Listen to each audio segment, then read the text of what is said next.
साथियों, इजराइल और ईरान का जो वॉर चल रहा है ये तो चल रहा है और इसमें हम देख रहे हैं कि मिसाइलों का मुकाबला हो रहा है।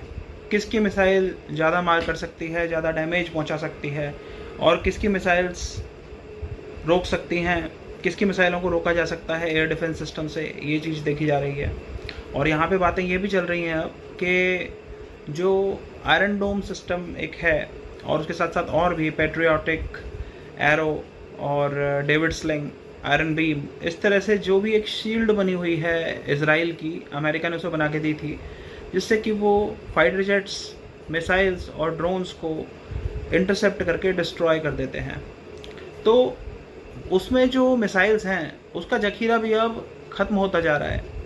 तो ये सोचने वाली बात है कि कब तक ईरान की मिसाइल्स हैं जो इजराइल पर अटैक कर रही हैं, उन्हें कब तक रोका जा सकता है इजराइल के द्वारा। क्या वो समय भी हमें देखने को मिलेगा कि इजराइल के जो एयर डिफेंस सिस्टम है उसकी मिसाइल्स ही ख़त्म हो जाएं?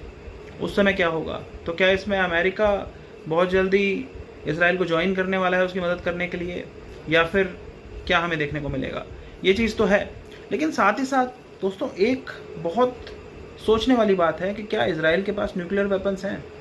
तो centre for arms control and nuclear non proliferation, इसने ये कहा है कि इजराइल के पास लगभग 90 न्यूक्लियर वॉरहेड्स हैं प्लूटोनियम बेस्ड, और इतना प्लूटोनियम है कि वो लगभग 200 के आसपास ऐसे न्यूक्लियर वॉरहेड्स बना सकता है। यानी Israel also is in position of nuclear weapons. तो IAEA ने जो ये कहा है कि 8 कंट्रीज़ उसने बताई हैं जिनके पास न्यूक्लियर वेपन्स है, तो 9वीं कंट्री जो है उसमें वो इजराइल है जिसके पास न्यूक्लियर वेपन्स हैं सपोजिटली। अब यहाँ पे ये चीज़ है कि इजराइल का जो नंबर है वो smallest stock pile of nuclear weapons में सेकंड नंबर पे है। फर्स्ट नंबर पे नॉर्थ कोरिया है, सबसे कम न्यूक्लियर वेपन्स। उसके बाद जो है थोड़े से ज़्यादा उससे इजराइल के पास है। अब यहाँ पे ये है कि इजराइल का जो ये न्यूक्लियर वेपन्स प्रोग्राम है ये स्टार्ट कब हुआ था? तो लगभग 1950s की बात है जब न्यूक्लियर वेपन्स प्रोग्राम इसका स्टार्ट हुआ था।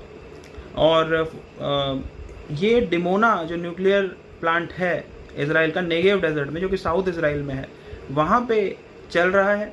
और दूसरी बात यह है कि इजराइल की कोई ऐसी बाध्यता भी नहीं है उसके ऊपर कि NPT उसने साइन कर ही नहीं रखी 1968 की, जिसमें कि यह है कि न्यूक्लियर वेपन स्टेट और न्यूक्लियर नॉन वेपन स्टेट्स में डिवाइड कर रखा है वर्ल्ड को, और जिन देशों के पास न्यूक्लियर वेपन्स नहीं है वो न्यूक्लियर वेपन नहीं बनाएंगे। तो उसने साइन ही नहीं कर रखा उसे, वो मानता ही नहीं उस ट्रीटी को। तो वो न्यूक्लियर वेपन्स बनाने पर उसके कोई रोक टोक नहीं है, उसको जितना मन करे वो उतने न्यूक्लियर वेपन्स बनाएगा अपनी सुरक्षा को सुनिश्चित करने के लिए। एग्जिस्टेंशियल क्राइसिस का सवाल है आखिर।